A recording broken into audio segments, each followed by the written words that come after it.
Parliament is due to go off on recess probably about somewhere around the 21st of July, and I see some dates here for the 27th and 28th. So we can get to that. At the conclusion of the meeting. And the item 9, the date of next meeting. We are moving ahead.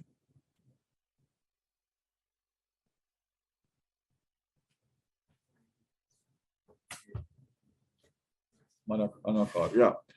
Sorry about that. So we're going to move through the agenda. The issues coming out of the last meeting, we will deal with under matters arising from the minutes, which will be the Section 9 draft, which will be presented by the LRD. And then I think we have something from Lieutenant Colonel Sterling. So can I ask for the reading and confirmation of the minutes of the last meeting held on the 26th of May? I'm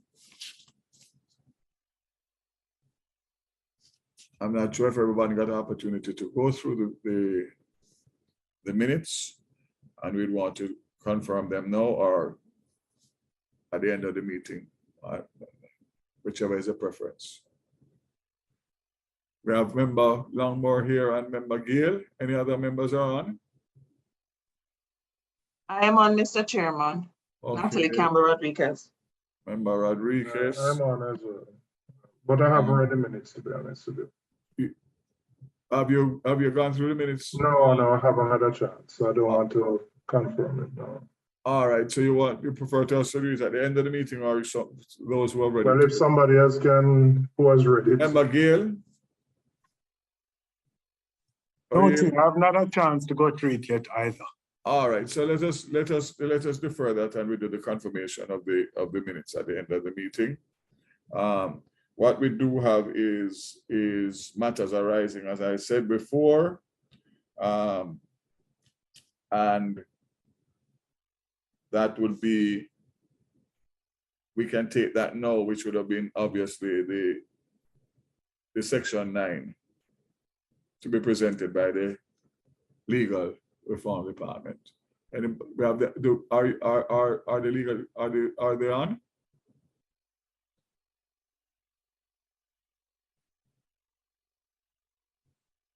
CTD Murray, are you on? Yes, Chairman, I'm here. I'm seeing the Legal Reform Department on, but I'm. All right, so we're gonna ask them to deal with this matter under the matters arising then. Or if it is, Chairman, if I might recommend, if they're not ready, then maybe we could take Lieutenant Colonel Sterling. All right, so I need to hear from the legal reform people. Are they? Okay, I'm just seeing a message from member Golden Campbell. Apologies, she'll be late. So we note that. All right, so who do we have from legal reform here?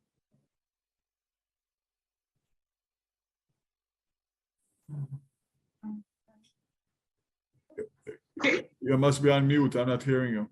Morning. We're here. Good morning.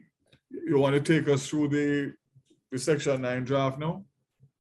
Sure, Chair. But we're having some challenges here. So if the ministry doesn't mind putting up what Ms. Brandon had sent via email, that new Section 9, so that we can discuss it with the committee. Okay, so I'll facilitate that, Chairman, no problem. All right.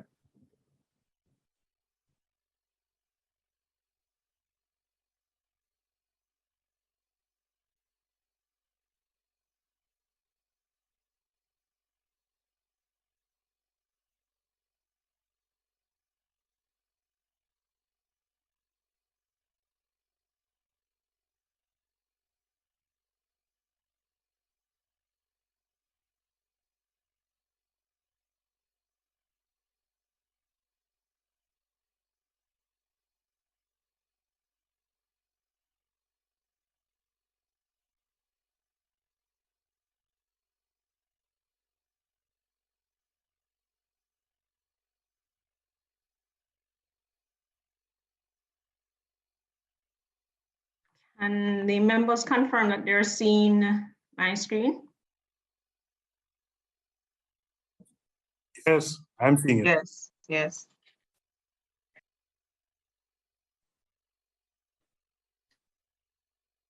Okay, thanks CTD Murray. So in last week's proceedings, I believe quite a few members had indicated they wanted to see the new Section 9 that was being proposed by the Legal Reform Department. We have on the screen here what the proposal would look like, but we have a few qualifications to make so that the committee can be better assisted in arriving at a decision as to the new Section 9. The first thing that we would want the committee to note is that these provisions are only illustrative, and so they're still subject to refinement or drafting of the CPC. This was only how we saw the provision looking, and so we'd ask the committee to bear that in mind. By way of background, the existing Section 9, there were quite a few challenges mounted by various stakeholders to what is currently Section 9. The first is that they found that Section 9 was very prohibitive in that the only type of data that was criminalized was data that was obscene, constituted a threat, or was menacing in nature. So when we had done our research, we found that the use of some of these terms had been found to be unconstitutional in various cybercrime legislation because it was thought to be too vague and that persons could not direct their actions in the absence of a definition of what some of these terms could mean.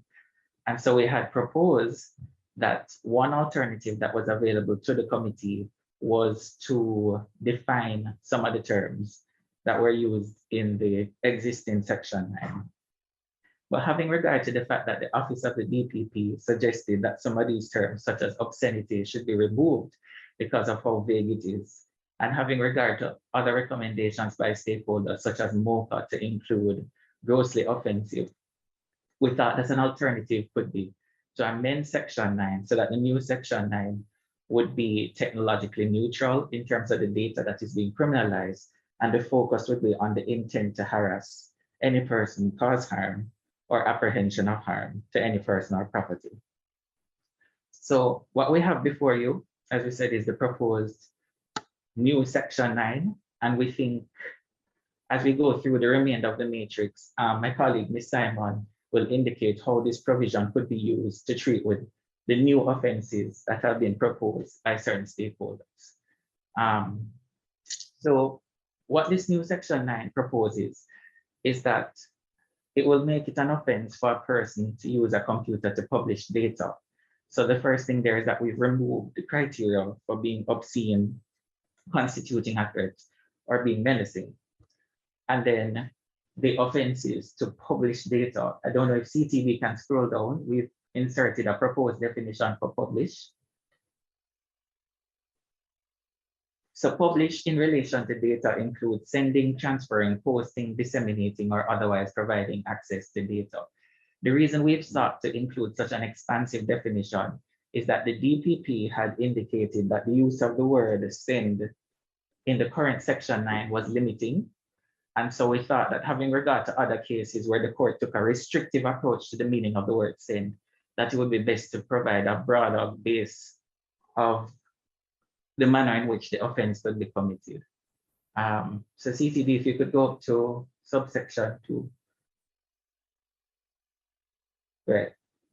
So we have retained the bits in subsection 1 about the Labor Relations and Industrial Disputes Act. In our review of the existing Section 9, we had not seen a rationale for why it was inserted, but based on how the offense is framed, we suspect that there was a concern that labor relations and industrial disputes could be considered, the exchanges could be considered as threatening within the context of malicious communication. So in subsection 2, what we've sought to do is to provide a context to assist the court. It's a non-exhaustive list.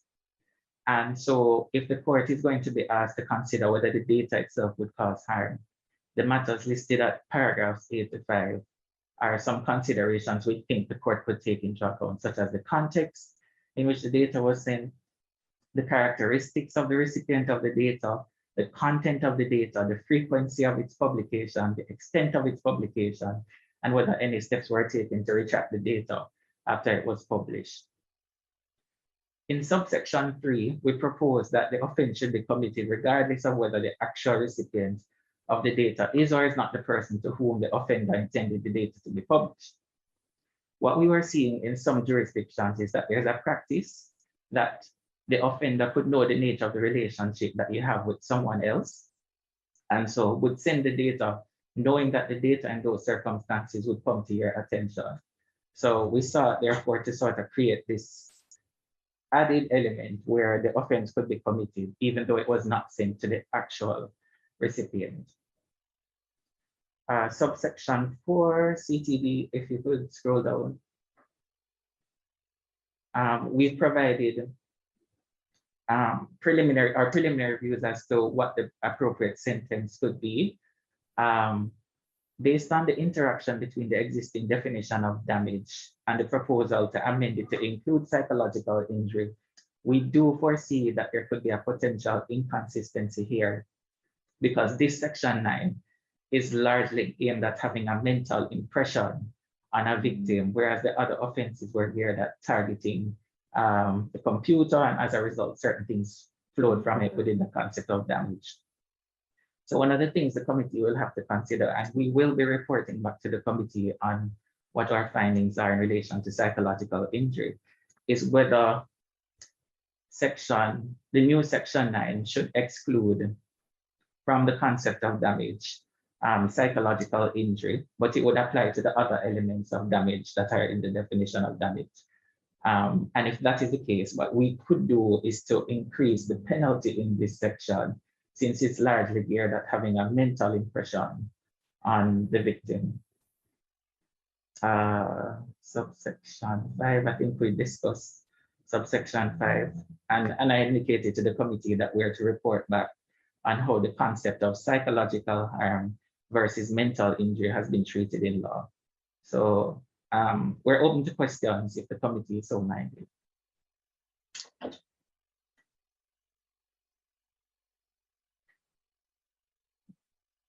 Chairman,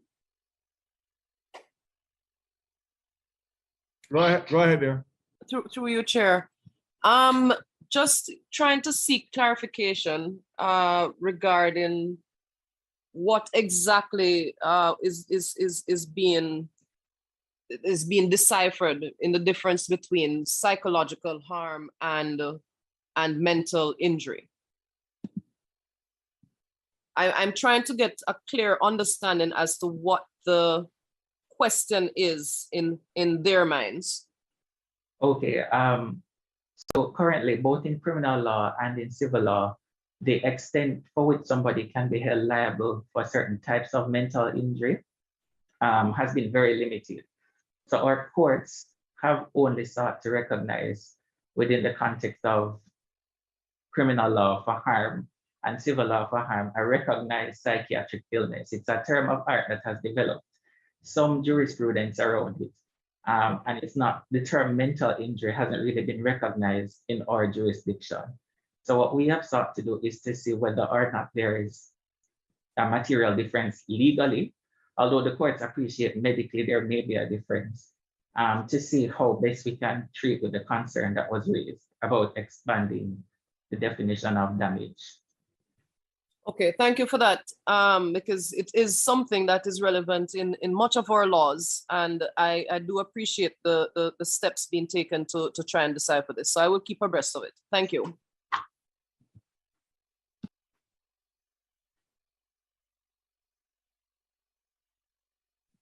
Chairman, the only thing I would add, I think I am supportive of the section as it is here drafted. The last time we had some issues around it, the DPP had provided some guidelines specifically related to Section 9, which I think are very important for the JCF to be aware of, so that we don't get into people being arrested where they probably shouldn't be arrested.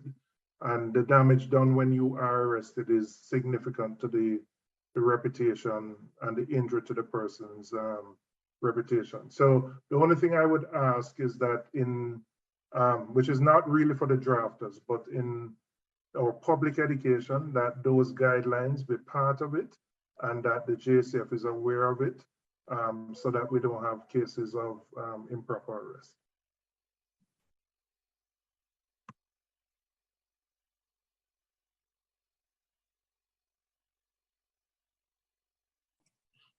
Here, 2B, the characteristics of the recipient of the data. Is it just limited to, I would like a further clarity or expansion on it in terms of understanding, and is it only limited to those 3 areas? And Mr. Chairman, I just want to say that, follow on to what is being asked by Senator Gale, I would be reluctant for us to keep the word characteristics, because that can be interpreted several ways. And if what we mean is a data set that is in the brackets, we could say demographic data or something along that line. But the use of the word characteristics, I'm not in support of the use of that word.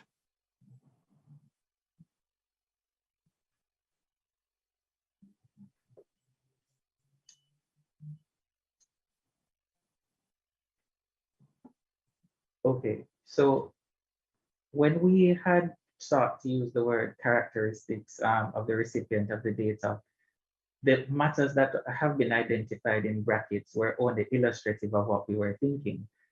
We had seen cases where, depending on factors such as your sex or age, you may possess a certain level of vulnerability to the data that was being sent to you that otherwise no one else might have been aware. Although we've used the word characteristics there, it was simply meant to be illustrative of where we're thinking of going, and we would yield to the drafter as to how the intention could be expressed. But we didn't want to make it so limited to the matters identified in brackets. We thought the court should be given the latitude to look at all features of the victim, for lack of a better word, in determining whether the harm was caused. I understand that, but I'm just saying we can say demographic data.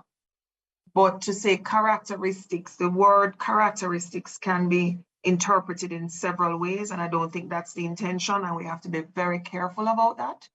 So if you're looking to collect something other than demographic data, can you tell us what is in your mind or what's in the mind of the drafters? Because I don't see where you'd be collecting anything other than demographic.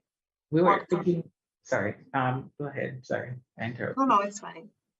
We weren't actually thinking of it within the context of demographic data, but the features of a person who would have been before the court as a complainant in the case.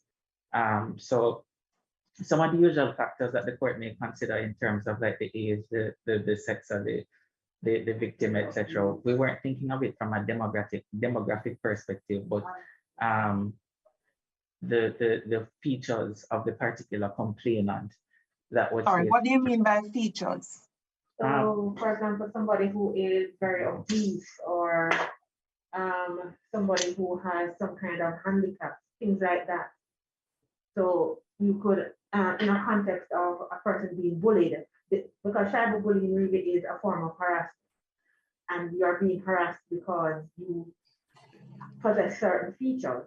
So I am very short, or I am a midget, or I am very fat, or something like that. And those are things that persons can pick on and use to harass you over the internet. So that's why I think that language was chosen, characteristics, and what you see there are just examples. So those kinds of things we wanted to be able to take into consideration, not just the demographic data, but physical features that a person may have that, as my colleague said before, would make you particularly vulnerable to harassment.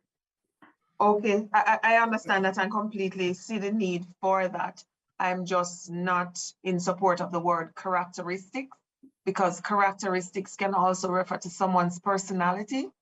And it's a dangerous ground I think we're going on if we're going to put that in the law. So I am suggesting, and the drafters can you know, choose the words they want to use, but I would say maybe even make it demographic and something else. I don't know what, because age, sex, etc. that you have there, that's demographic data, but you want something else as well. So if someone else has on the team here now this morning has another word to suggest, maybe yes, but I'm not for characteristics because of the fact that it includes things that we would not want the court to be looking at in any way at all. It's opening a Pandora's box. But what you have said, I agree with completely. We do need that. I agree with you, but we just need another word, I would think. Can I just be devil's advocate here? So would we consider characteristics to include race, sexual orientation, that kind of thing, if we're talking about characteristics? Yeah, Because at a previous session, we were talking about what may be considered hate. I think there was a debate about what could be a hate crime, depending on the recipient and what he said. So would something like that be considered a characteristic of a person? I remember, Julian, that's why I asked the question if it was just limited to these or if it would have been more expansive, recollecting that discussion that was raised in a previous meeting and the question of bullying. Right. Just to be clear in terms of that it's not limited to what is being prescribed here, but there are other issues that, you know, can be harmful in nature. That, I mean, whether we use characteristics or any other synonym, I just wanted for us to define more, allow it to be more expansive than just limited to what is being prescribed there. I think sexual orientation, race, religious beliefs, all of those things give rise to what somebody may consider to be offensive, which somebody else would not consider offensive. And so, yeah, like Kavan, I think we need to be clear about whether the definition would include all of those things. May I make a suggestion? In the human rights circle, we use a term called protected characteristics. And personally, I'd be comfortable with it. And protected characteristics outline, I think it is 10 specific things that are protected. Age, disability, gender, which would take in some of the things that Member Robinson just raised, marriage and civil partnership, pregnancy and maternity, race, religion, sex, and sexual orientation. So if you use the term protected characteristics, it's acknowledged as a very specific thing. So that could be something that is considered if you use that specific term. And of course, the team would have to research it, but that's a term, that's a very specific thing.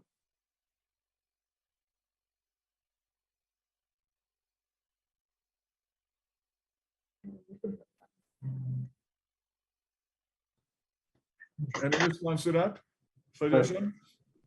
I think I'll treat with Member Robinson, Member Gale's concern first, and then treat with Member Campbell Rodriguez's recommendation after, if it's okay with the committee.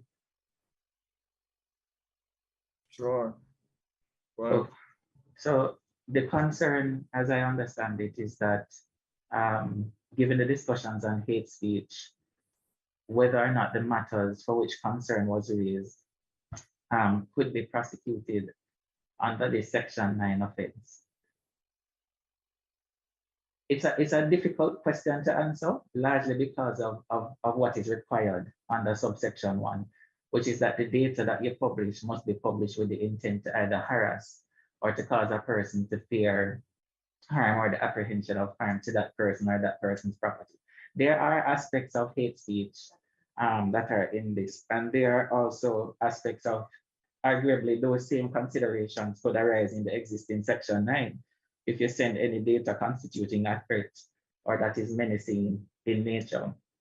Based on our research in what we saw with hate speech, it was targeted towards certain specific things, such as if you were promulgating genocide or the destruction of a particular group, etc.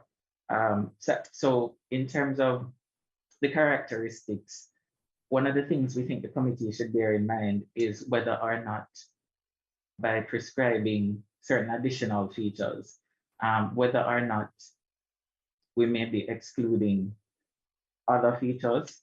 But we do take the point about the term characteristics. We would yield, I think, to the guidance from the chambers and the drafters, giving their constitutional role to provide that type of advice. In terms of the use of the term that protected characteristics, we're not sure, having regard to how our courts have construed certain constitutional rights, that all the rights, unless I've misunderstood, that all the rights that fall under that particular term would be recognized domestically. And so what we would recommend, we will consider what an appropriate substitute terminology could include. But on the face of it, even in the existing law, although we don't have an offense called hate speech, to the extent that you'd have published data that was threatening or menacing in nature, or perhaps obscene, and it had the mental element of harassing or causing harm, there's nothing that would stop someone from being prosecuted for using data against another person in the examples given by the committee members.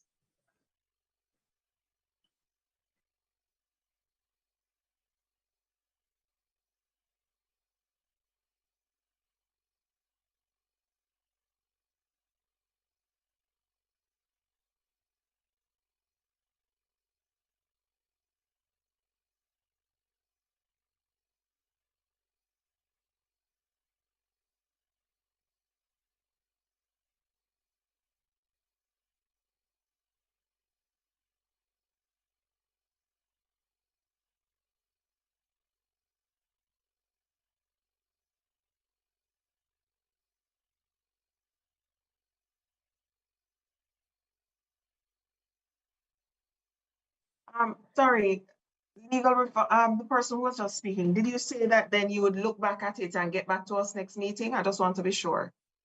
Well, not for the next meeting. It would be us having a discussion with the ministry and the drafters and the AGC, having regard to the concerns raised by the members today. Okay. All right. Thank you.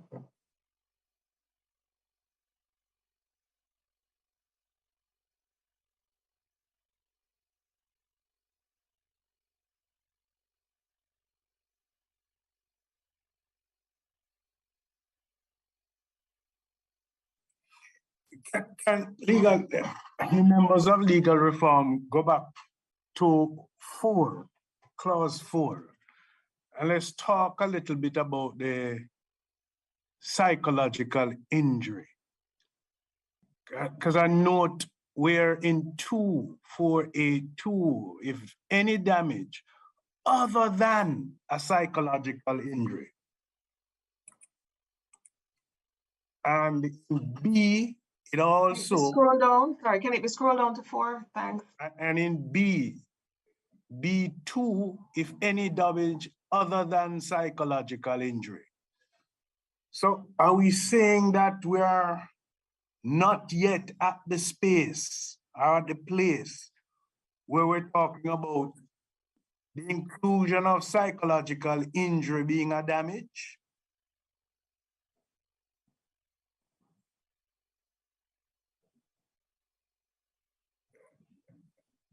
Gill, while they're coming back to us, it's a good point you're raising, because a lot of, if you look across the globe, a lot of the damages from cyber-related offenses is psychological. In today's environment, yes. So in today's environment, most of the damages would cause, in my mind, a psychological impact on the recipients, irregardless of who those recipients are going to be. And so I am of the profound view that we should treat it being a criminal offense. I'm in 100% support of what you're saying. Chairman, through you, that is exactly why I wanted the clarification in terms of what the team is trying to decipher. I had the same issue, but I wanted to hear, and I'm awaiting to hear, because he said that there will be more exploration done around it. So I wanted to hear what they're coming back with respect to the definition in the laws and how far the impact that they are going to be realizing. So just to put on record that I fully endorse it, but I am waiting to hear what the team comes back with their clarification. Thank you. Sorry, Senator Longmore, what are you endorsing? I missed that, sorry. Senator Gale's position. Okay. Which he basically has indicated the damage that we all recognize as psychological. But my question to the team was, they seem to be not clear as to where that damage lies and the extent to which it should be compensated for, so to speak, or the justice that should be delivered. So that is why I'm waiting for the team to guide us as to what they think ought to be such punishment, quote unquote.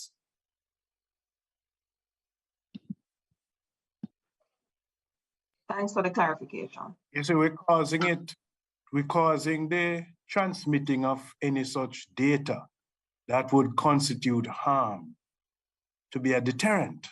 We don't want it to happen. And once it inflicts psychological harm, then there should be punitive actions taken towards those who maliciously transmit any such data, if found guilty.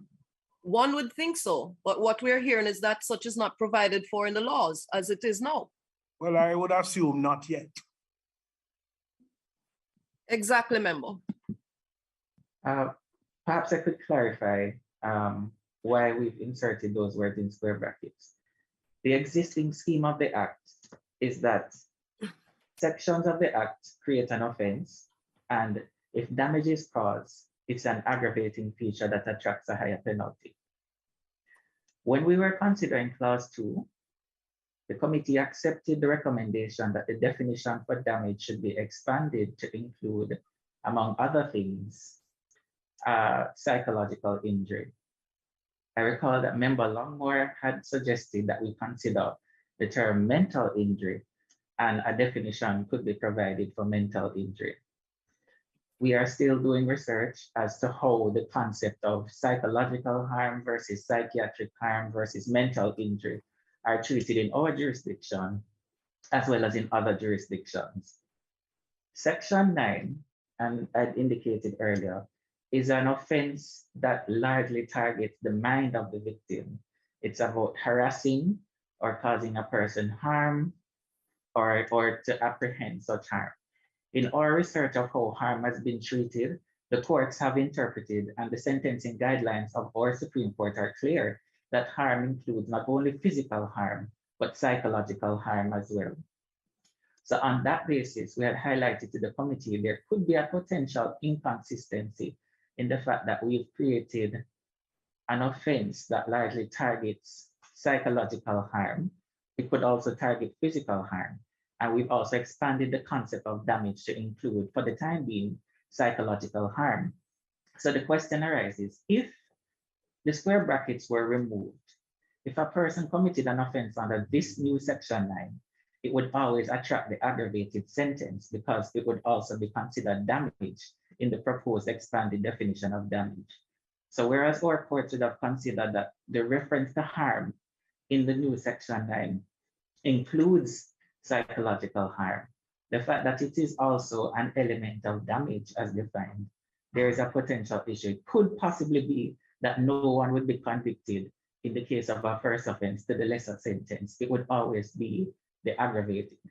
So we had indicated that when we came back to the committee about our findings on psychological harm, that the committee could consider the concept of damage in tandem with this new section 9 to see whether any appropriate adjustments could be made. So we are not opposed to including psychological harm. It's just that from our understanding at common law, the courts have construed harm to include both physical harm and psychological harm. But the committee had asked us to consider mental injury. So we would ask for the committee's patience for us to come back on our findings regarding psychological harm, and we can revisit the proposed expansion of the definition of damage to include that term or a different term, and section 9, which already targets psychological harm, having regard to the use of the term harm in section 9. My concern was really the use of the term other than. Right. Which, So the intention there was to sort of take it out of the realm of damage. Because so what would happen is that everything else that comprises damage other than psychological injury in the definition of damage, it would apply to. So that was really what we were trying to highlight for the committee's consideration, that you would also have psychological harm in this section, as well as in the definition of damage. So we wanted the committee to consider whether psychological harm for the purposes of this offense should not be considered an aggravating factor, since this offense targets psychological harm, that is the sending of this data to harass or cause harm to a person or the apprehension of harm, or should, or for the committee to be minded that you're going to have a section that is targeted at mental harm, and then you're also making it an aggravating feature. So we were seeking to... Okay, so now that you have explained, I think we are on the same page. And I am prepared to exercise some patience to allow the team to come back with the distinction of whether it's psychological harm, mental injury, mental anguish, whatever term that is going to be used. We want to be satisfied that it is going to capture it as a punitive action to those who, you know,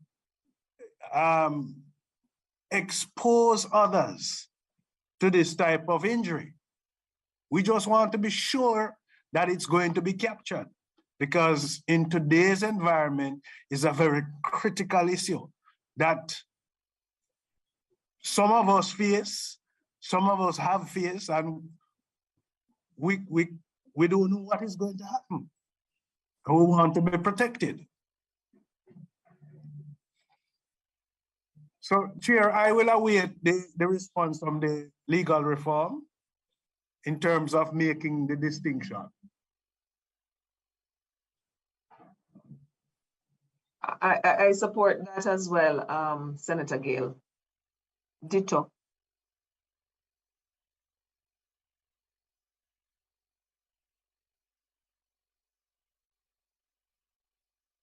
Was my position from before, Chairman. Thank you.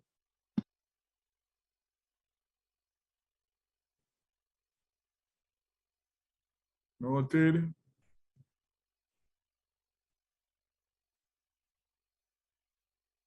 Continue, Ladi.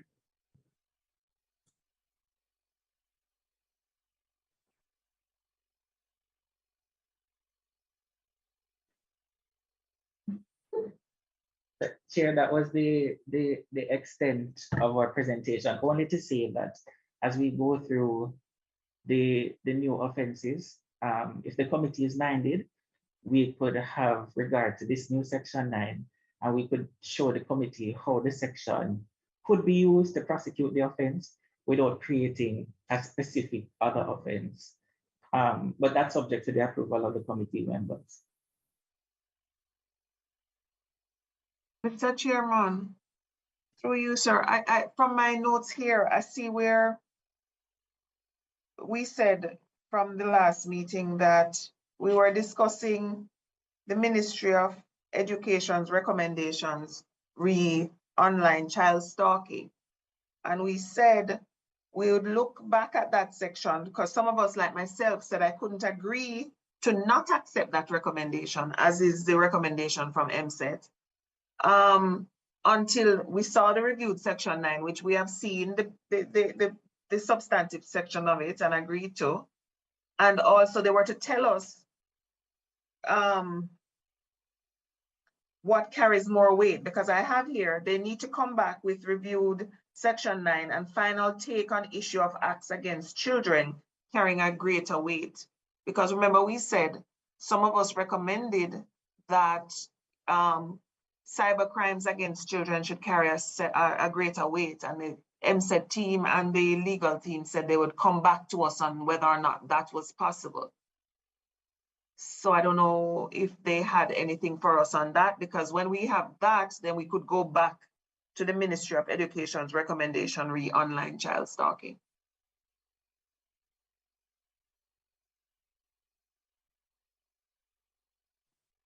Chair, if I might respond to the member's question. So our understanding, Member Rodriguez, is that that request from the Ministry of Education and Youth was to be applicable to all the offenses in the cybercrimes legislation, not just to Section 9 specifically. So that we will revert to you on that point, and we will meet with the Ministry of Education along with the other agencies that we had indicated we would meet to treat with all the other points. So that is one of the issues that would be dealt with at that meeting that is to be scheduled with the various ministries, departments and agencies. Okay, can you remind me what specific you want to talk to the Ministry of Education about? Read that one, because it wasn't, I didn't leave our last meeting with the feeling that it was a discussion to be held with the Ministry of Education. So just remind me what it is specifically. So there was some sort, it wouldn't have been from the last meeting, member, it would have been from the committee's consideration of the sectional recommendations. And it is in that context, they had raised the issue of the various offenses being applicable. Well, to the extent that the offense is committed, then if the victim is a child, then the damage would be greater. So it was when the committee would have been considering sections 4 and so on that those issues arose. No, I date my notes, and this is from May 26th, if I remember well. That's our last meeting, and we were looking at page 19 specifically, that specific recommendation on page 19 from the Ministry of Education. And right, but I'm saying I know you're speaking specifically to the cyber stalking, and I'm not addressing the offense itself of cyber stalking. I leave that to the LRD to address in the context of this section 9, or proposed section 9 rather. What I was speaking to is the latter part of the statement that you made in respect of offenses attracting larger fines or custodial sentences, whichever. If the victim generally is a child, that was a part of it that I was treating with and saying to you that we would come back to the committee on that. That was the undertaking that would have been given several meetings ago. Right. As we looked at what I'm asking, maybe I'm not expressing it properly, but what is it that needs to be discussed with the Ministry of Education about making acts against children carrying a greater penalty? I'm not clear on that, because several of us on the committee expressed a preference for that to be the situation. The Ministry of Education has indicated as such as well. So I'm just trying to understand what we're going back to them for. I believe, member, and I'm going to ask the SG to help with this, because I believe the SG would have raised some concerns at the time. And well, I think one of her questions, and I stand to be corrected, SG, was what would those fines look like and what advice would be given in respect of that. And so I think part of what the conversation would be around is how it is that we would treat with that. If certainly that was my recollection, but I stand to be corrected. Okay, thank you so much.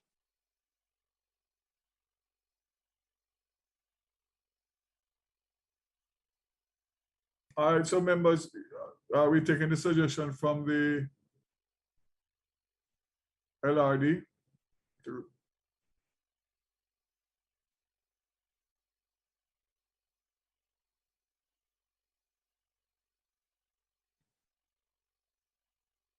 Which one, Mr. Chair? The last comment from the LRD. That You they'll want to- get back to us on it? Yes, I am in support if that's the one. Yeah, Yes, Chair. all right. All right, so thank you very much to the LRD and the team. Is Lieutenant Colonel Sterling on? Good morning, Minister. Yes, I am. Morning, morning. Morning to the members of the committee. If I could be afforded the opportunity to share my screen.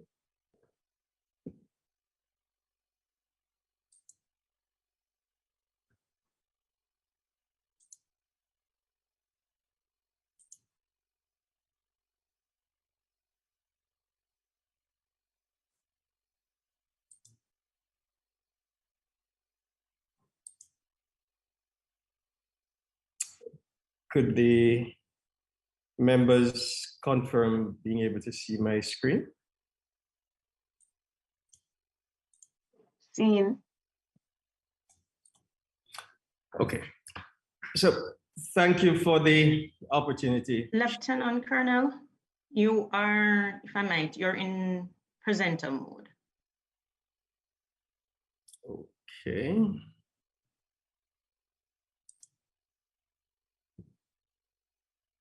Let's try this again. Sure.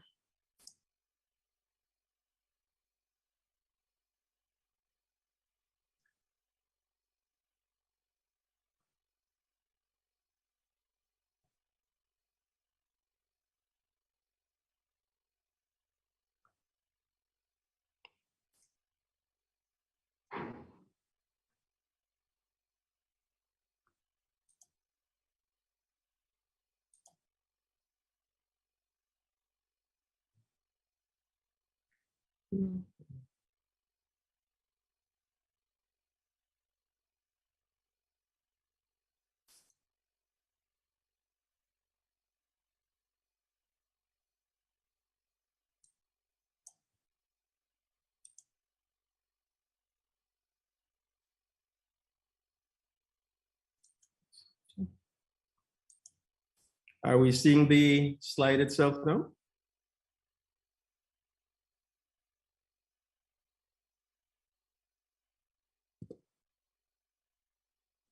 From my view, it still appears to be in presenter mode.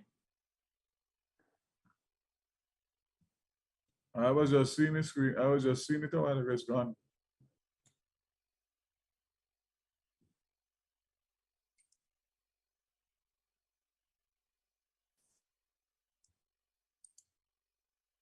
Okay. Are we seeing it now? Yes. All right. So the presentation was prepared based on the requests by some members at the last meeting that a bit of a deep dive be done with respect to the different issues that are out there. And essentially what I have sought to do is to, while looking at the different types of phishing, to keep it at a level where it is easily understandable rather than getting into very technical terms and details. The scope for this morning is really to look at the most common ones out there, and there are 11 of them that we will cover this morning. A lot of similarities, however, there are some distinctions with respect to certain characteristics that differentiate one from the other. Oftentimes, for a successful cyber attack to occur, these different types of social engineering attacks are used in concert with each other. So whatever the type of phishing, it really is a form of social engineering. And if we borrow from Impervo, this graphic, it really shows the 4 sections of social engineering, which really represents its life cycle, or as we in Blue Team or incident response call it, the kill chain. The first thing that they do is really to prepare for the attack. And this is where they do their research and they try to come up with the best information they can get. And this is sometimes trolling the internet. Sometimes, if we think back to the history of social engineering, it would include what was called dumpster diving, where they would wait for you to throw your trash out and they would try to find your credit card receipts. They would try to find your prescriptions, your bills. And using the information gleaned here, they would then plan how they would commit the attack. Once they've done that, it's really about engaging the target of their attack and trying to spin as believable a story as is possible, whether it is something directed at the target itself or someone or something associated with the target. And once they started that and the hook was really inserted into the target, they would then start to take control of the situation. So it would move from just advising you that something is wrong with, for example, your computer or a member of your family or your colleague, and try to take control of that in trying to get you to do something about it. And it's in trying to get you to do something about it that would really be what we call the play. And this would involve them over time trying to elicit from you the information they require to carry out the next stage of the evolution of their attack. Once they've done that, it's really to disengage. And in disengaging, they're taking the information they have, probably using additional gaps that may have been identified in that interaction to really solidify how and when they're going to launch the attack. And that would be them disengaging as far as social engineering is concerned as part of a larger cyber attack. The most common form of phishing that we will see is really standard phishing. And what it represents is essentially the attempt to steal confidential or personally identifiable information by pretending to be from an authorized agency, organization, or person. It usually isn't targeted and is really quite like spamming, where they just send out a bunch of emails and hope that somebody clicks on a link, downloads an attachment in order to get their toe in the door, or to sink that hook in.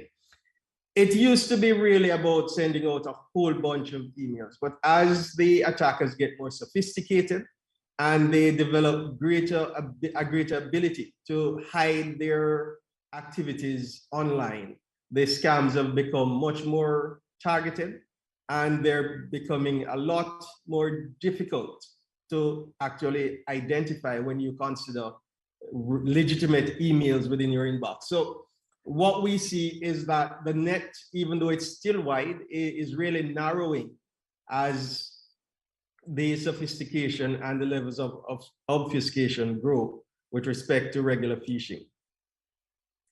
Malware phishing uses pretty much the same techniques, but what it seeks to do is to introduce malware onto your computer. So it's not just trying to get information from you, but it's trying to actually install what we call macros, which are really code snippets that are intended to take control of your device and give it to a command and control entity, whether that's a person or a device outside of your sphere of influence, that will allow them to control your device.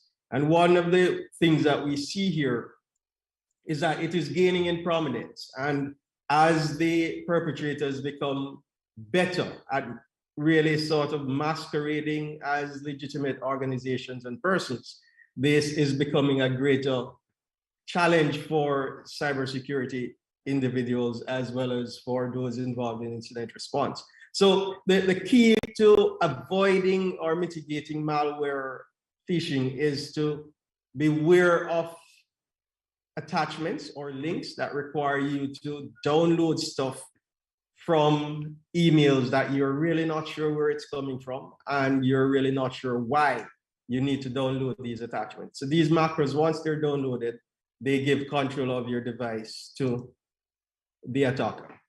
Now, because the wide net didn't really get as much lucrative targets as scammers wanted, they sought to narrow the realm of their operations even more into what we call spear phishing. And this is where they do particular and sometimes very detailed research into persons of import, whether it is that you're important to a body corporate or you're a public figure.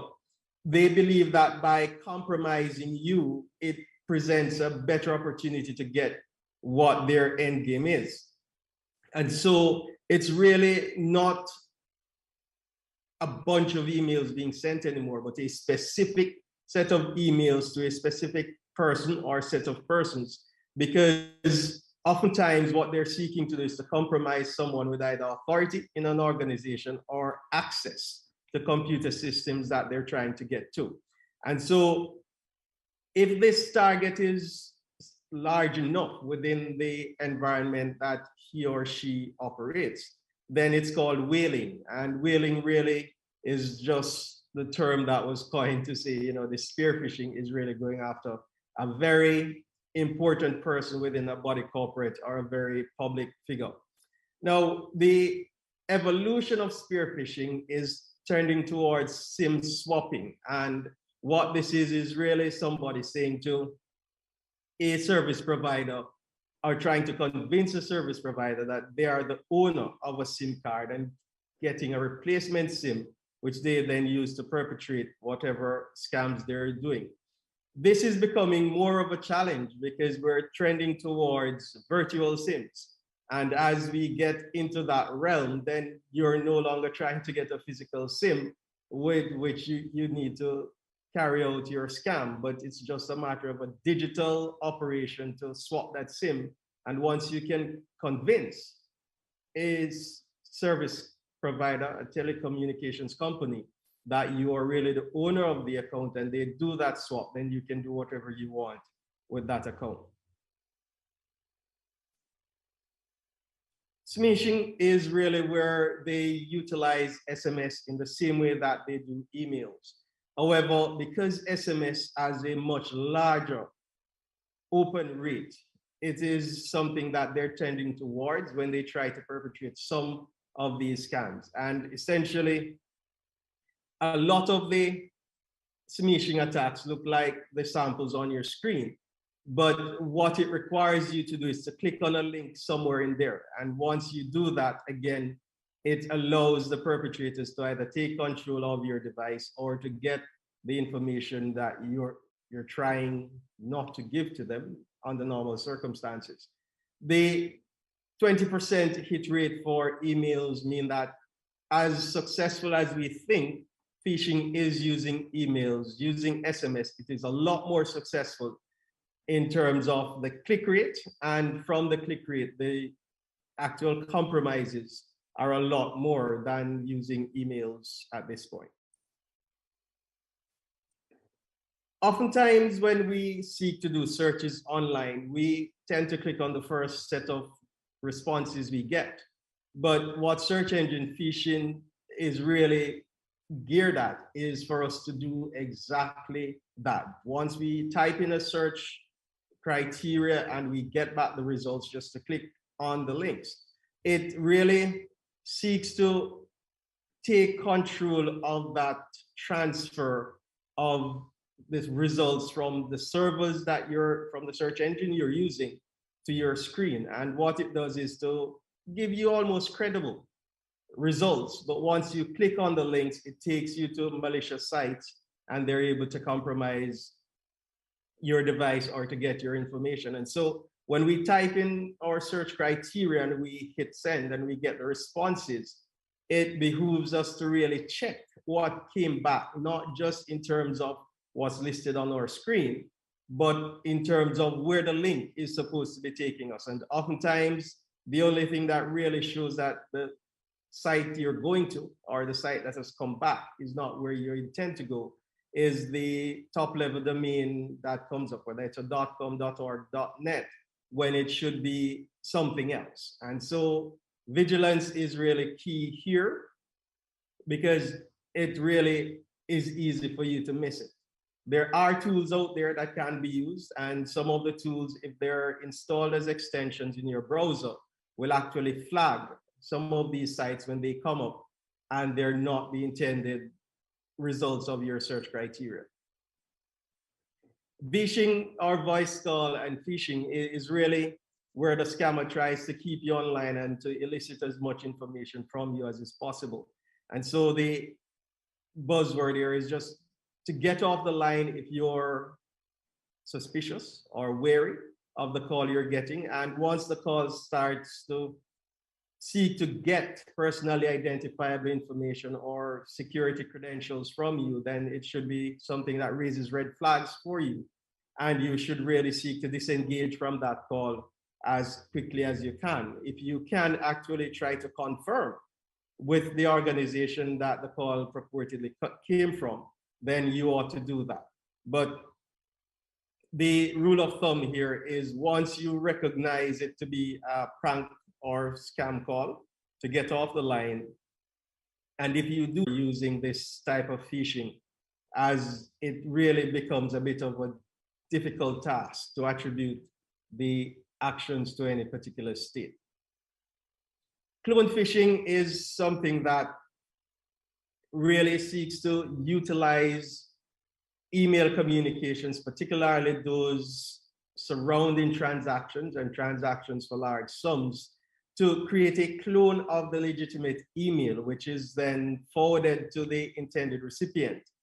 Oftentimes, that intended recipient does not pay attention to things like the email headers, the subject, or even the attachments to it, and will act on the instructions in the email because it's usually not an email that initiates a process, but usually one that seeks to conclude a process and involves payment. And oftentimes what happens is that the instructions are acted upon, however, the funds are sent to the attacker's accounts or banks and not to the intended recipient.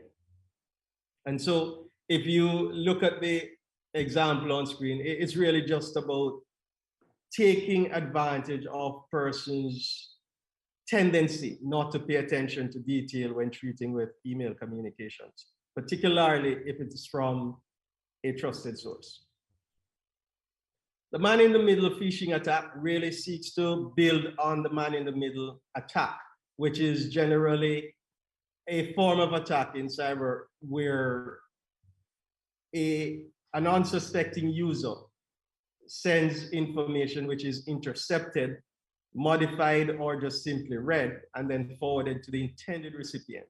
And so what this sort of phishing does is to troll the communication between the intended recipient and the originator, and to siphon off credentials or other personally identifiable information, which are then used to further other forms of cyber attacks with respect to the intended recipient or the sender of the email. Business email compromise is probably the most expensive of all forms of phishing because it targets entire corporations. And what it seeks to do is to compromise an account, and usually this compromised account, the owner of it will be unsuspecting that his or her email account has been compromised. That account is then used to send emails to other persons within that or on that business email server, or to other clients or associates of that business, usually eliciting or soliciting funding for certain projects. And what this does is to actually take away from the usual simple compromise of an individual and to compromise the entire organization. But what it allows for the perpetrator to do is to send seemingly legitimate mail from the legitimate mail server of an organization to persons associated with that organization. And the end result is, again, that a lot of times they are successful because the attention to detail of the recipient is not at the level it should be.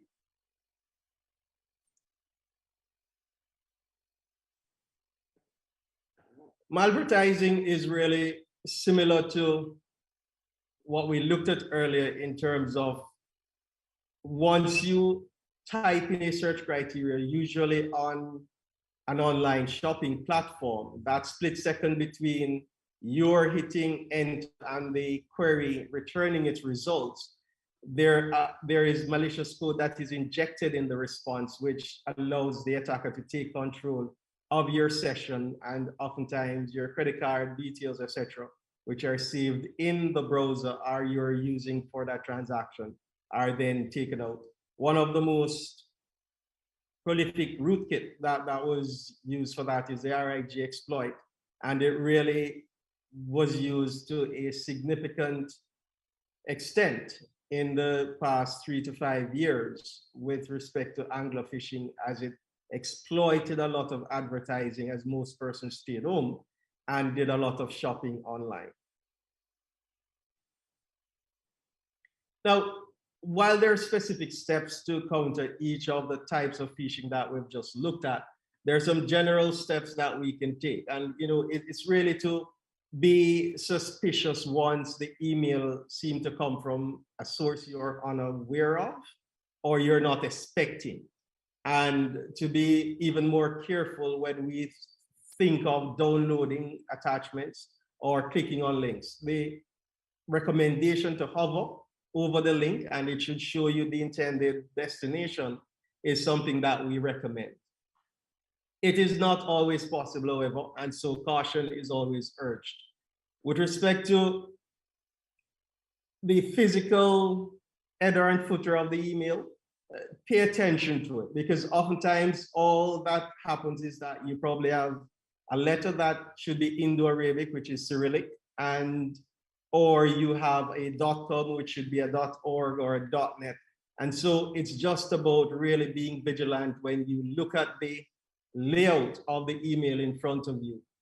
If you are not expecting communication from the entity it is purported to have come from, check using another source. So if you got an email, make a call. If you got a call, send an email. If you got an SMS, make a call. It's really about trusting that what you're getting is legitimate, but verifying before you send any information, click on any link, or download any attachment. The final point here is really probably the most important. Your personally identifiable information, whether it be medical, financial, or out and out personal details, be careful how you share these utilizing cyberspace, because oftentimes the haste with which we're doing things or failure to pay attention to detail and the sophistication of the scam can lead us to really make a simple step of clicking on a link, downloading an attachment, or just engaging too easily with the scammers. And before we know it, we're in a compromised state. And sometimes the ability to recover from that is very difficult to achieve. I'll take their questions, comments, if there are any. Thank you, Chair members. Mr. Chairman, I just want to say thank you for this information from the team. It provides some useful information. And can we get a copy of this presentation? We would have received it, it came. I'm not seeing it, but I'll double check again. Not in the pretty format that it was presented, but it came with a bundle.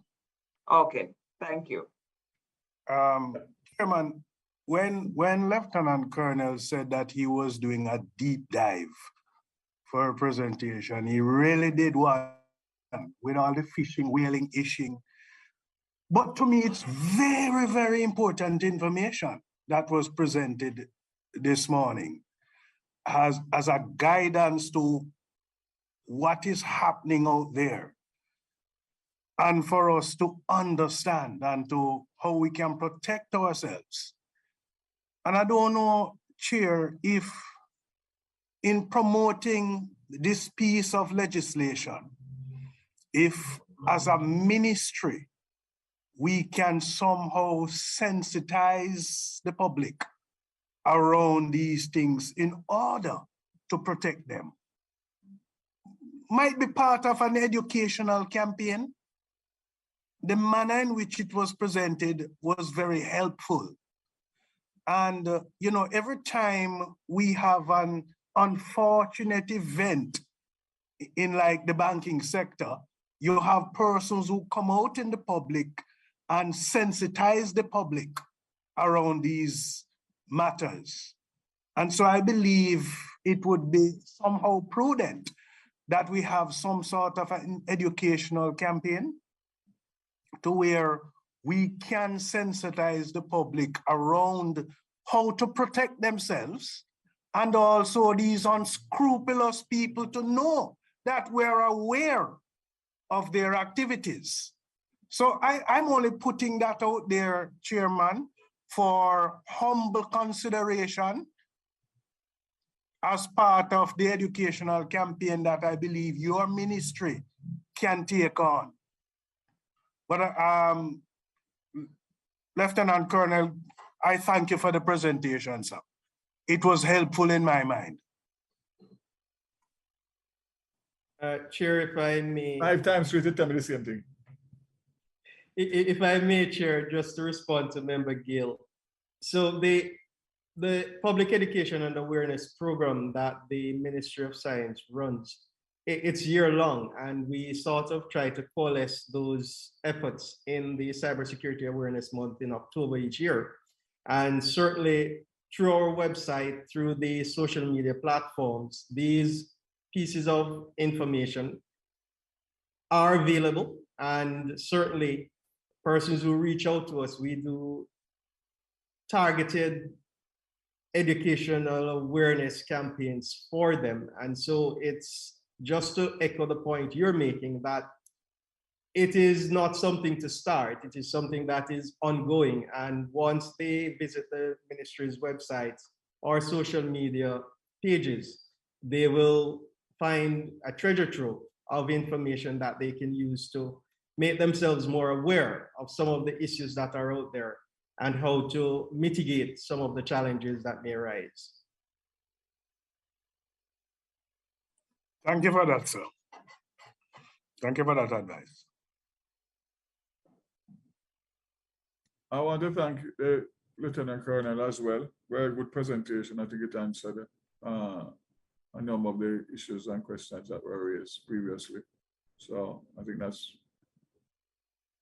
very clear. So I think we can move on now to the matter for discussion, which is the continuation of the review of the Act. So CTD, Murray, I guess you will be leading us on that. Yes, Minister, but mostly supported by led by the LRD. So at the last meeting of the committee would have concluded, well, it would have stopped at, I'll just refer to the page, the recommendation from MOCA related to spamming. And so we should be picking up to the chairman members at page 31. And here MOCA recommended that a new offense of dissemination of obscene materials be introduced. And the argument here being that the display of sensitive, obscene materials on the internet normally takes the form of pornography, and that there should be really an offense created to treat with this kind of these kinds of publications. And so the LRD conducted its research and its findings, and I will hand over to the team to take the committee through those findings and the recommendations that they have made.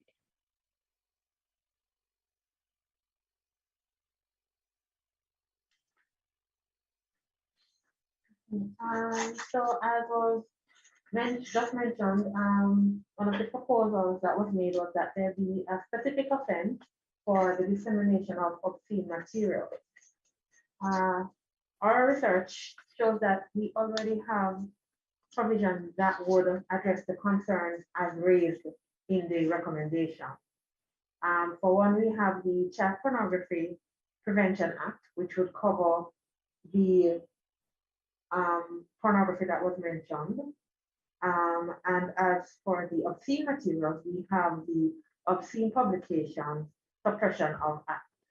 We would note, though, that we do think that that act needs to be amended, in that the penalty is quite low, and should that be updated, especially both the monetary penalty and the sentence that could be imposed, then the offense would be, if you commit an offense even in cyberspace, then it would be a cybercrime. At present, the penalty is a fine of $40 or 3 months in prison. For Section 4 of the Cybercrimes Act to apply, the penalty would need to be at least a year. So, provided that that is done, then we would have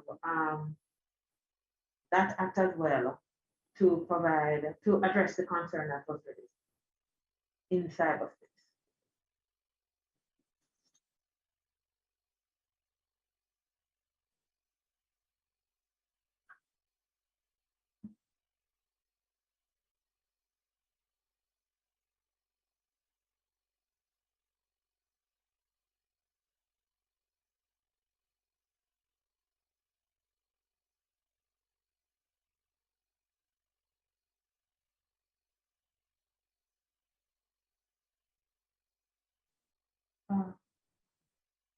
I would just add that the offense as worded in our Obscene Publications Act, the language is quite similar to the provision that the Mocha made reference to, the Zambian provision. The wording is identical, and the added advantage of it not being included in the Cybercrimes Act, but as a standalone legislation, is that it is technologically neutral. It would apply to our physical space as well as cyberspace, providing that, as I said before, that the amendment is done to the penalty section, which is what needs clarification. And another area that would require clarification as well is the, as my colleague mentioned earlier, the issue as to what is obscene, what that means. That is something that would also require clarification.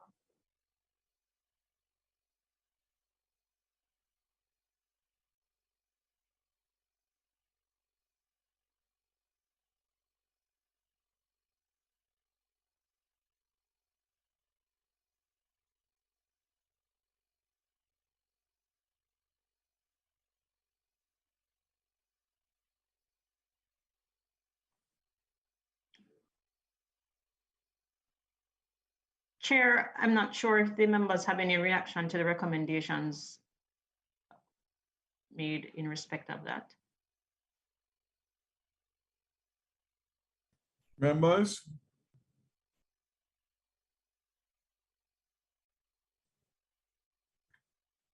Silence is consent.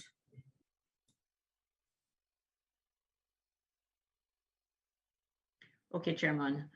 So whether that would take us then to the other offense that was recommended for inclusion by MOCA, and that is the illegal selling or trafficking illegal selling or trafficking, and they consider this a cyber-enabled crime. So again, we'll just ask the LRD to address that particular offense as proposed. Okay, so the recommendation by MOCA had noted that the internet paves the way for the sale of illegal materials and trafficking. And they mentioned in particular narcotics and weapons. And people do that by posting information on websites, auction websites and bulletin boards, or by simply using an email. And these forms of trafficking are going unchecked because they're carried under pseudonym.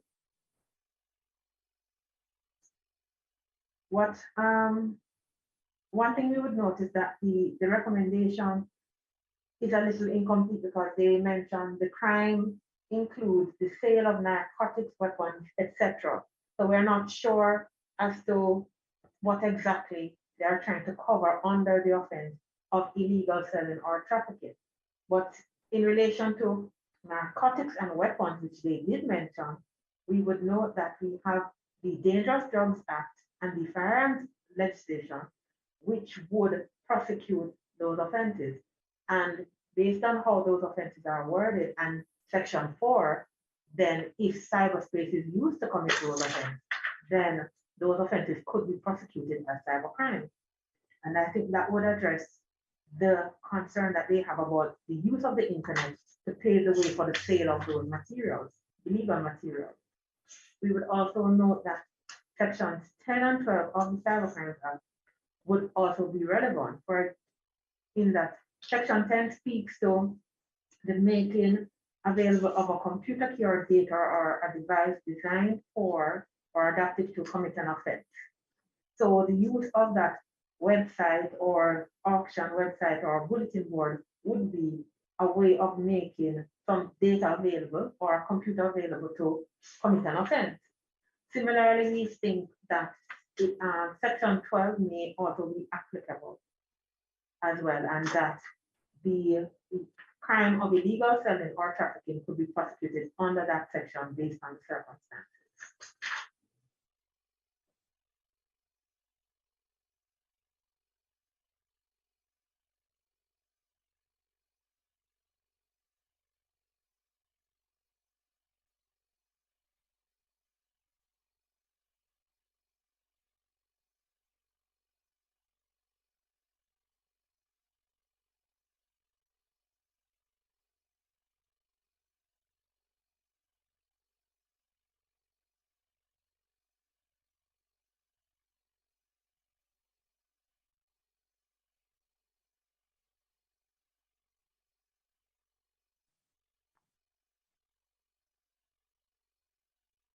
Chairman, should we take silence as consent and through you to the committee and proceed? That's it. That's the unwritten rule. Okay. 5 seconds. 5 seconds. 5 seconds, and you move on. All right. So with that, then, Chairman, committee members, the other recommendation for inclusion by MOCA was identity theft. They indicated that identity is a term used to refer to fraud, identity theft, to refer to fraud that involves stealing money or getting any other benefits by pretending to be someone else. Here, the person whose identity is used can suffer various consequences, as we would know, when he is held responsible for the perpetrator's actions. The LRD also reviewed this recommendation, and so I'll hand over to LRD at this time as well. Okay, so in relation to the offense of identity theft, we would note that we do not have a section that deals with that specifically in the Cybercrimes Act. However, that doesn't mean the area isn't addressed. We find that the provisions of the Law Reform Fraudulent Transactions Special Provisions Act adequately, in particular, Section 10 adequately deal with the issue of identity theft. And by virtue of Section 4 of the Cybercrimes Act, should the person use cyberspace to commit the offense, then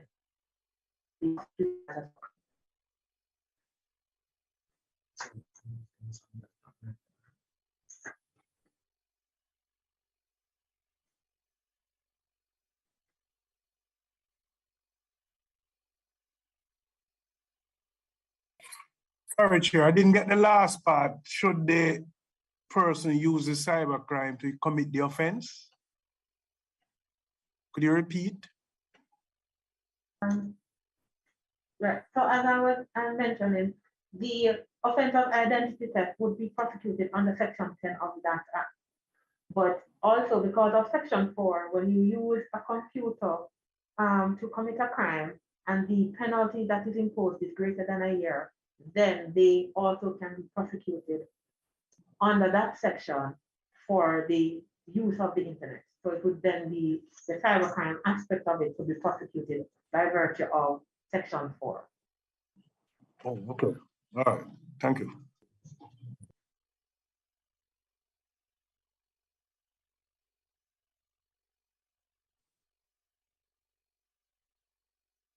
Chairman, members, the other recommendation for inclusion of a new offense was again from MOCA, was related to is related to data theft. That's one. And then I will just in order to save some time, move to the other one as well. We probably take them in twos. The other offense that was recommended was social engineering, an offense in respect of social engineering. So I'll just ask the LRD to look at data theft as well as social engineering for the committee to consider those thereafter.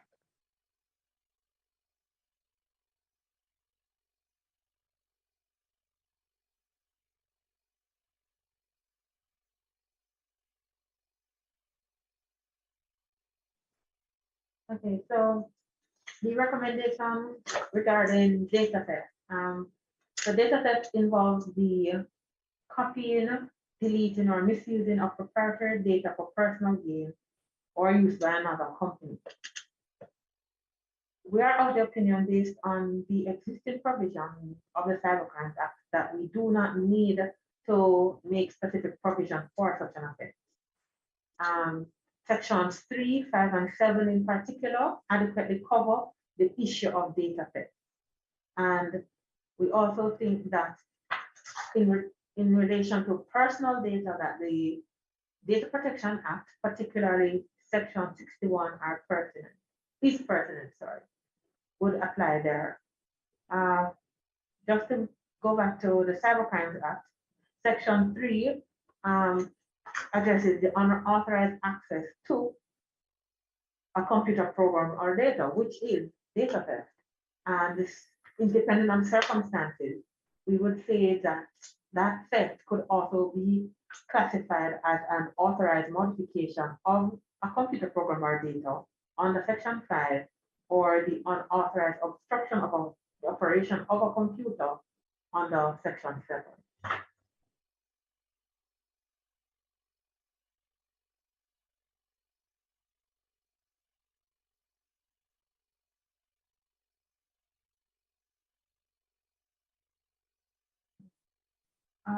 Just indicating that I'm pausing here in case there are any comments before moving on to social engineering.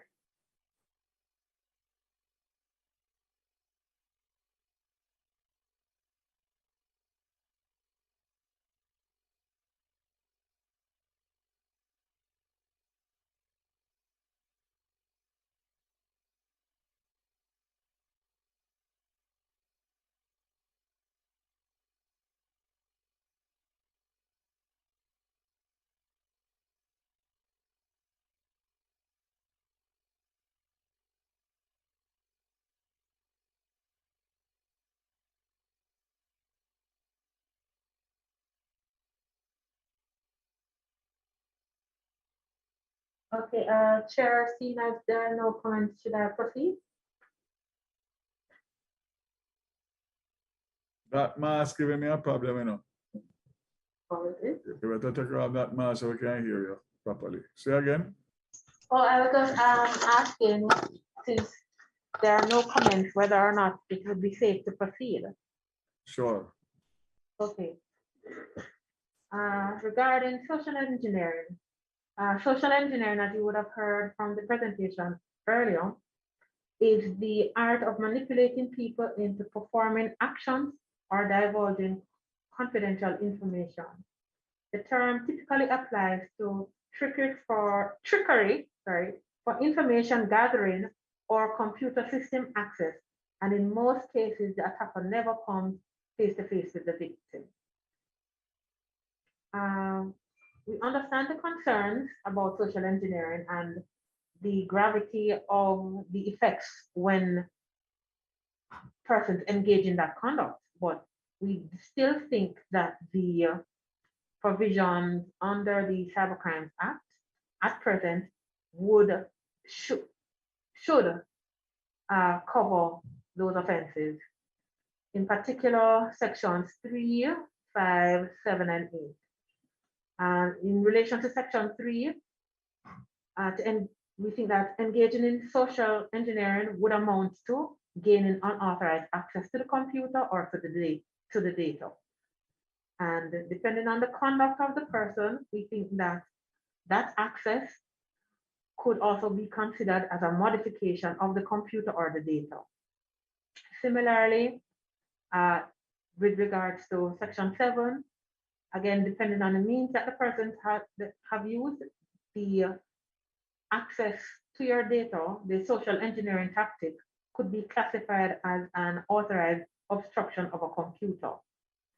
And lastly, we definitely think that social engineering is a type of computer-related fraud or forgery. And therefore, for those reasons, we think the existing provision is adequate.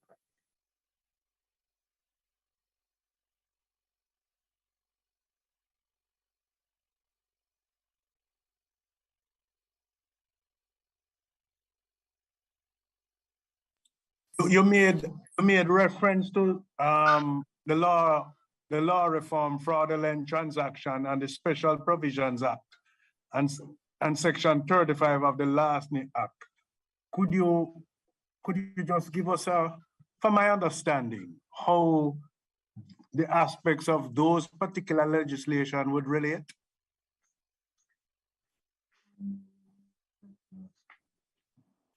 I'm just pulling up my copies of those sections.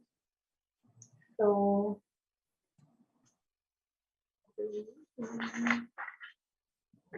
right, so section 3 of the Law Reform Fraudulent Transactions Act concerns the offense of gaining property by false pretense. So depending on the circumstances, again, depending on the nature of the social engineering, if what I do is targeted at getting access to, say, for example, a person's bank account, then you would have been getting my property by false pretenses. So it could be prosecuted under that section. And the penalty under that section is such that it would be, you could prosecute it also as a cybercrime by virtue of section 4. In relation to section 35 of the Larceny Act, that offense is concerning false pretenses, which is again, you using false pretenses with the intent to defraud somebody, to obtain from them chattel, money, or valuable security, and some other examples of those terminology. You're using fraud to get that kind of property from the person. Again, as with the previous section, based on section 4 of the Cybercrimes Act, if the person used a computer to do that, then again, it could be prosecuted as a cybercrime as well. So based on those two legislations, and as well our own Cybercrimes Act that has specific standalone sections, sections 3, 5, 7, and 8, we think that there is adequate provision.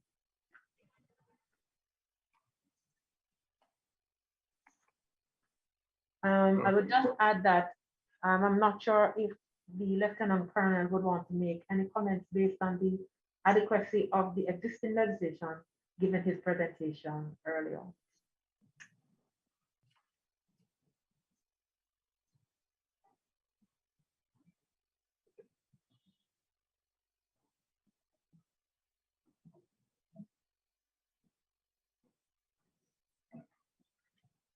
Well, he wouldn't have to, because based on the research findings that spoke to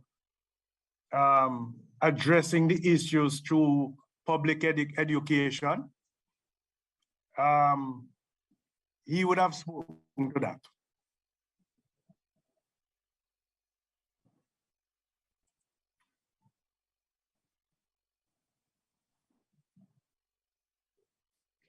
So Chairman, members, the other offense that was recommended for inclusion by MOCA related to net or cyber extortion. The MOCA has defined that to mean copying of an individual or a company's confidential data in order to extort the said company for huge amounts of money. And the other offense, or one other offense that would have been recommended for inclusion, would have been webjacking, which they've defined as forcefully taking of the control of a website by cracking the password. And in such cases, the actual owner of the website would not have any further control over what appears on that website. And so we'll defer to LRD here again in respect of webjacking and cyber extortion. Can I just ask a question on cyber extortion? Wouldn't the provisions that exist under normal extortion cover cyber? Meaning, do we need a separate provision here for the first one related to extortion? Meaning it's extortion by a different means. Yes. To respond to that query, member, we are actually of the opinion that the existing provisions for extortion are adequate. And the cyber element, again, would be taken care of by virtue of Section 4 of the Cybercrimes Act. We note that in relation to the offense of cyber extortion, that there are two approaches that are generally taken.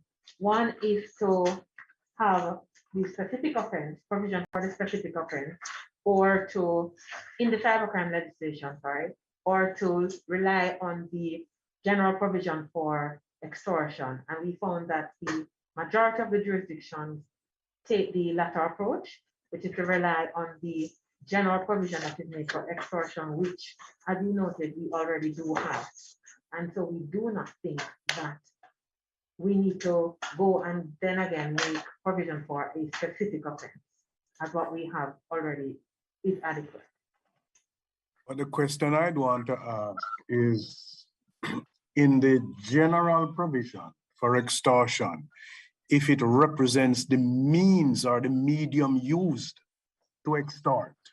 In other words, this extortion is taking through a cyber effect. And I recall some time ago, was it a university that would have been exposed to some sort of an extortion by the cyber means?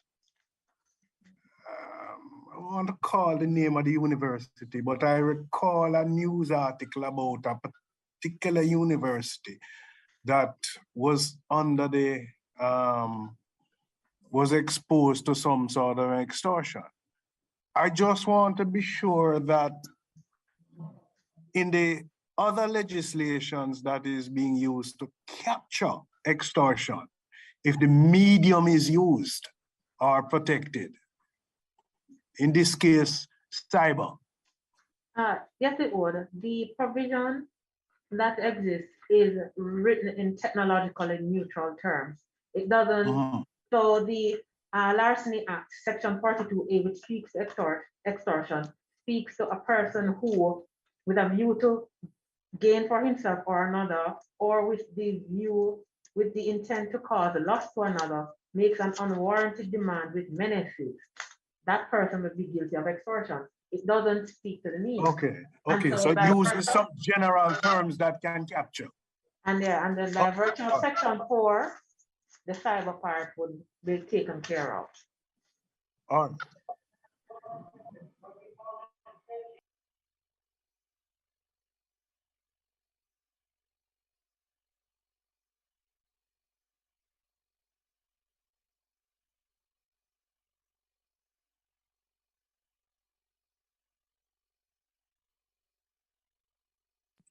So the other one would be webjacking, Chair. Yeah, go to that one, yeah. Okay, so I'll proceed. Webjacking is referred to as being the forceful taking of the control of a website by cracking the password.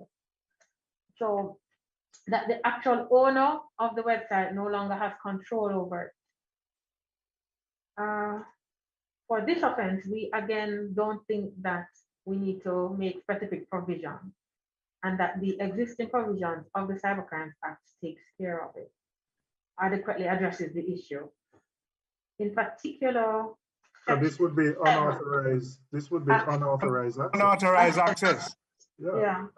Or it could be an unauthorized obstruction, because if the person can't control the website anymore, it could also be considered as an unauthorized obstruction. And depending on the facts, possibly an unauthorized modification of the computer program or data.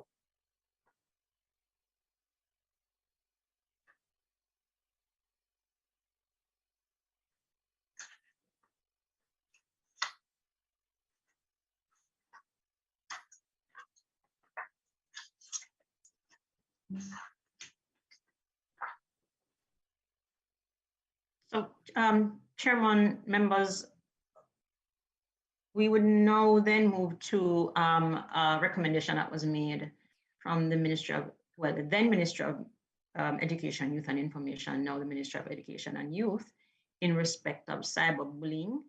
The ministry was of the view that there is a gap in the Cybercrimes Act and the Child Pornography Act, because neither of these two pieces of legislation deal with cyberbullying.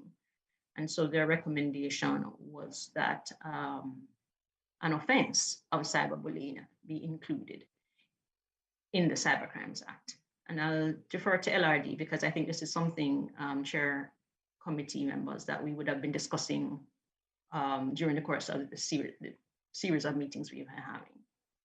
But I'll hand over to LRD to take you through their findings and observations.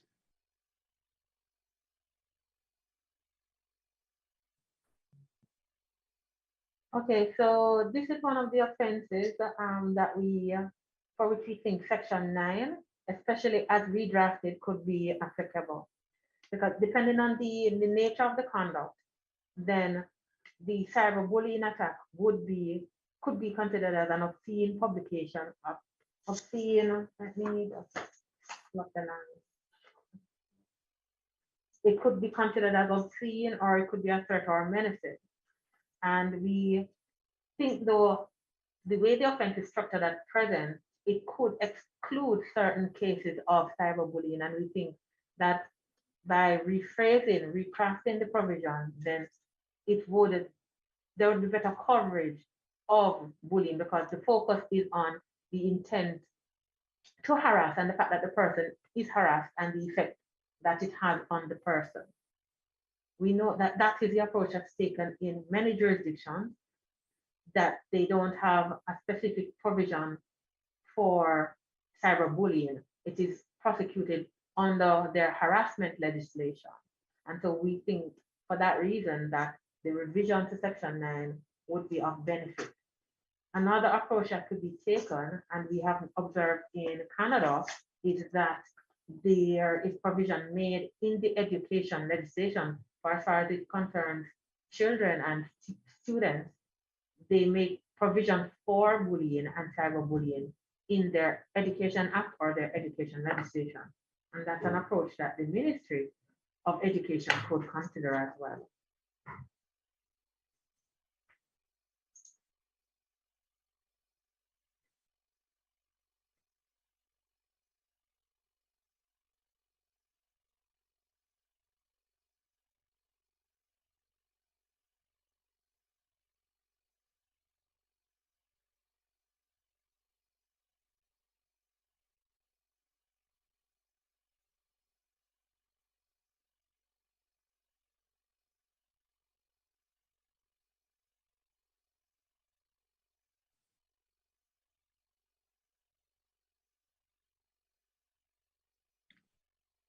Chairman, members, taking the silence as consent, we'll move to. No, I don't want, not for this particular one. because Yes. This particular one is very expansive in nature. And I think we really need to examine what the findings and recommendations are to determine, what is feasible, what is not. Well, I still think I would recommend that the committee take some time again to look at what is being proposed here, and to make a determination in terms of the way to go. There's a lot of comments has been made in terms of the analysis and recommendations. And I would urge my colleagues to look at it, because this is a critical area. I'm not yet convinced, Chair, that we can deal with it in this particular legislation and to what extent, but I would want my colleagues to look at it and form their own opinion. And maybe we come back to this particular one because of how expansive it is in terms of the analysis and the recommendation.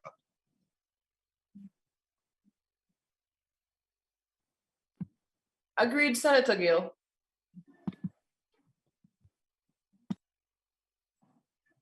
Chair, members, in response to Member Gill's recommendation supported by Member Longmore, I would just suggest that when the committee is reviewing the findings of the LRD in respect of this proposal from the Ministry of Education and Youth, that it also considers Section 9 as the proposed redrafting of Section 9, which would have been discussed this morning. Just wanted to add one other thing.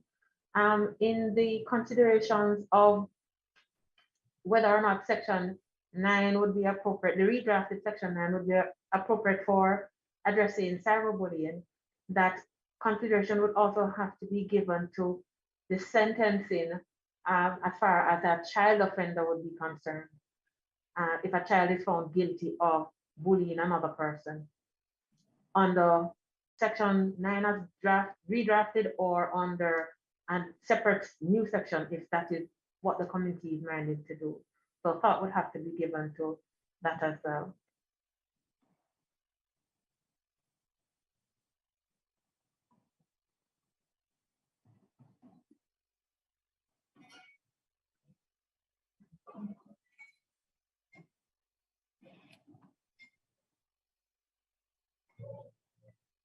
And that I suppose you are also directing us to look at the Education Act and its regulations. Yes, I was, member. That was one of the approaches we found. And especially since bullying takes place not just on in the virtual space, it takes place in the physical space. It's also good for you to consider from that approach that you have a standalone offense for bullying generally that is technologically neutral, that would cover cyber as well. Children are heavily bullied in schools themselves. So that's another thing, another approach to consider.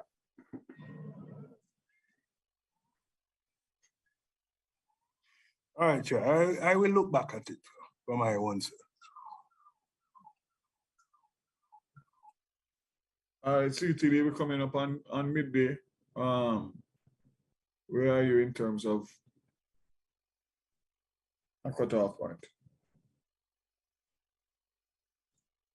We would, Chair, members, we have 4 other matters to conclude this particular matrix, but I would ask members to recall that we still have some, let me call it a part 2 to the general recommendations that we would be sharing with the committee as well. So, all right, you want to try and untap the 4 outstanding? We They're could expansive in a chair.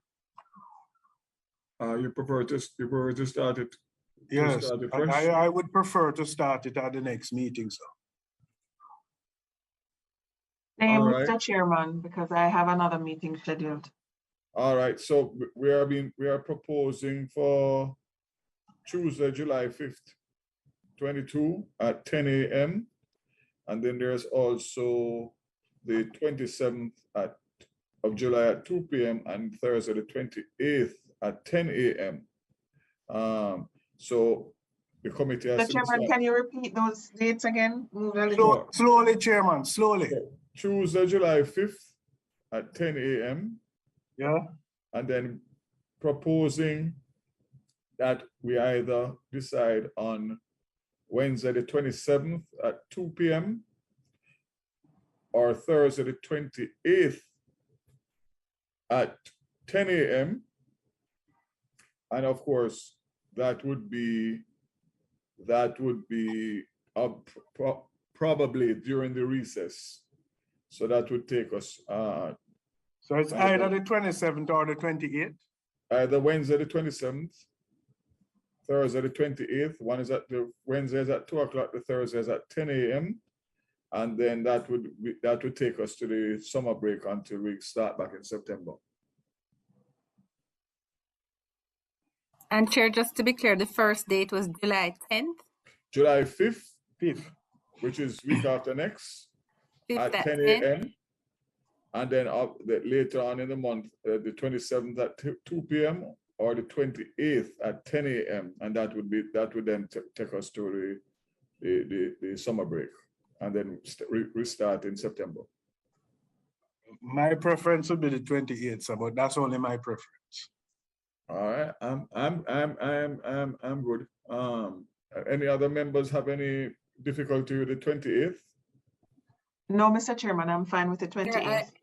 Sorry, I have some court fixtures on that day, so that would make it difficult for me. All right. The 20th would be at 10 a.m. I am good with either. All right.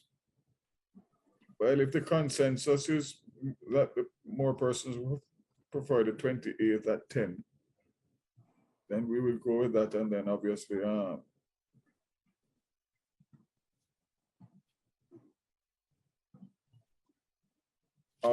that means that it would be difficult for member Campbell to attend, but obviously we would keep her up to speed in relation to what comes out of that.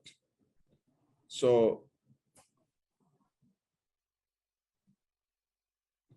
member Gail, you could do Wednesday to facilitate. Member Campbell?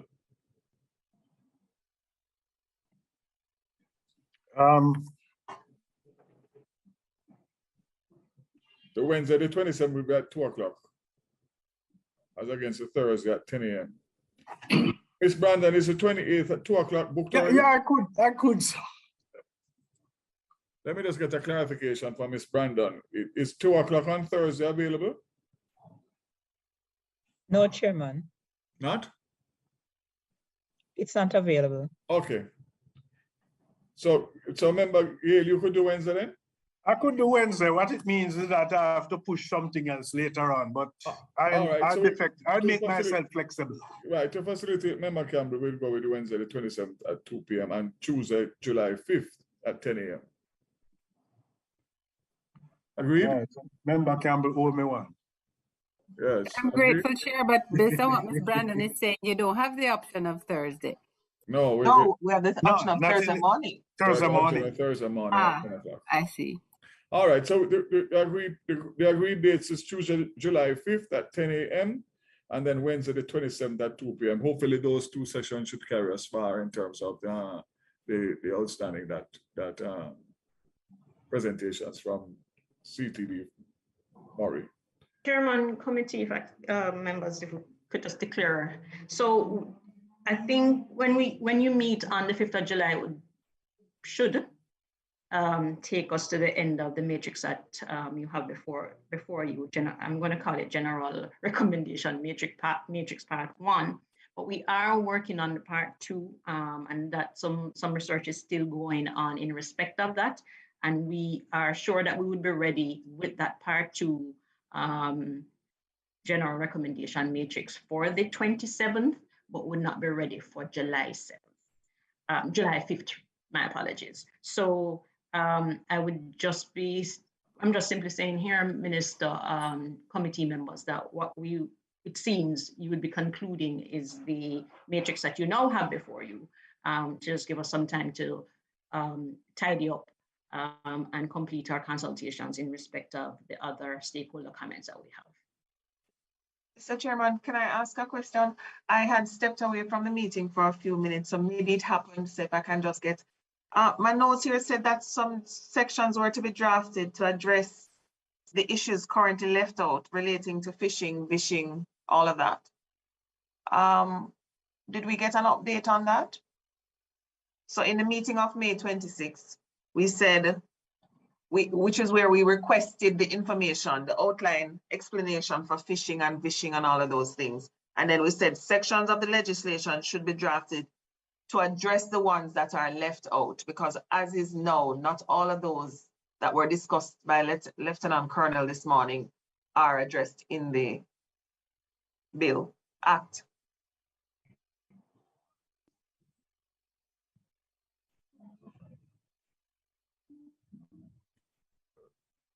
Lieutenant Colonel, you want to answer that? Well, I think it should be the legal team. Well, RLRD.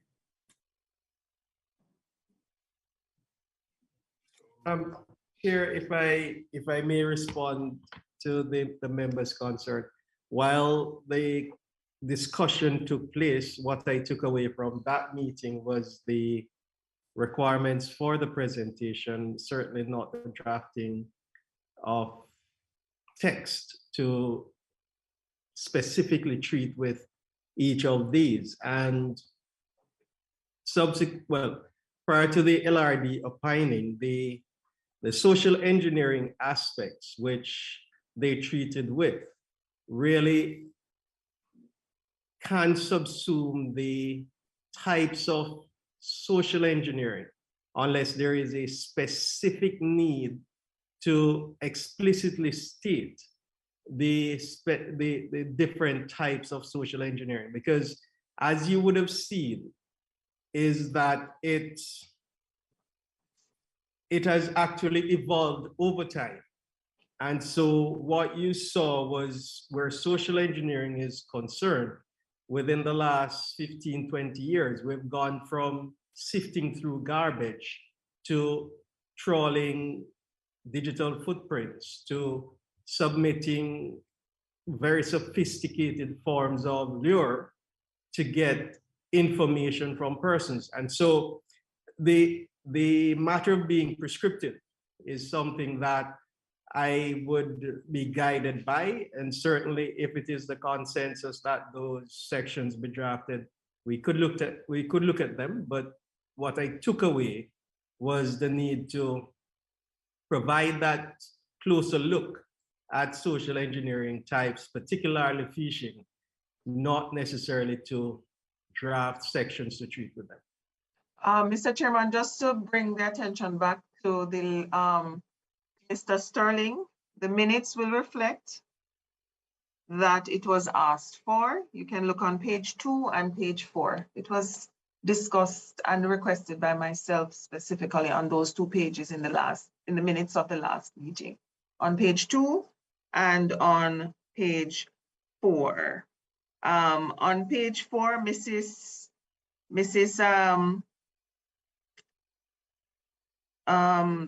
Smith Newton, and I can read it at the beginning of page 4. She added that based on the discussion, it was being suggested that the matter of phishing be further examined based on the provisions of the legislation and the potential reporting of cyber incidents, whether within the scheme of the act or otherwise. She advised members that the technical team would revert to the committee at its end of its deliberation. And it was suggested, this is now on page 3, I'm going backwards, that the technical team formulate a new provision to ensure that the matter is dealt with in the Act. It's on page 3 in bold at the top, first paragraph. So can we move it forward to the next meeting as a matter to be brought there, please?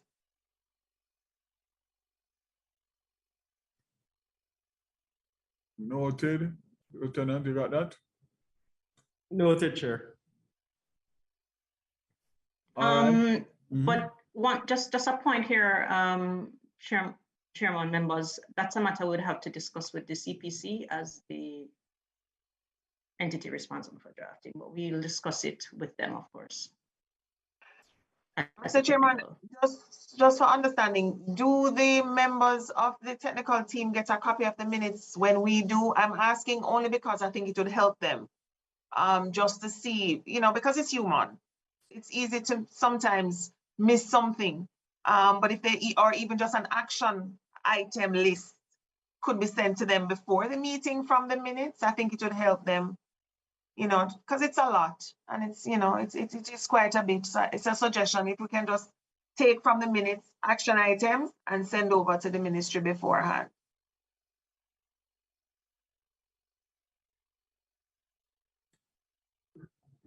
Good suggestion, member. I don't see anything wrong with that. Chair, can I ask CPD Murray if the other set of recommendations that are being worked on that will not be ready for the 5th, but are we able to receive such prior to the meeting of the 27th?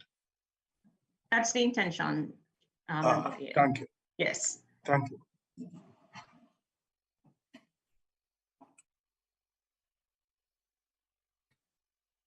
So based on the minutes that were partially read a while ago, I take it that member Rodriguez Campbell is going to be the one to confirm the minutes of the 26th of May. So move, Mr. Chairman. You were very... Since you had asked me, sir, if I had read it, I will second.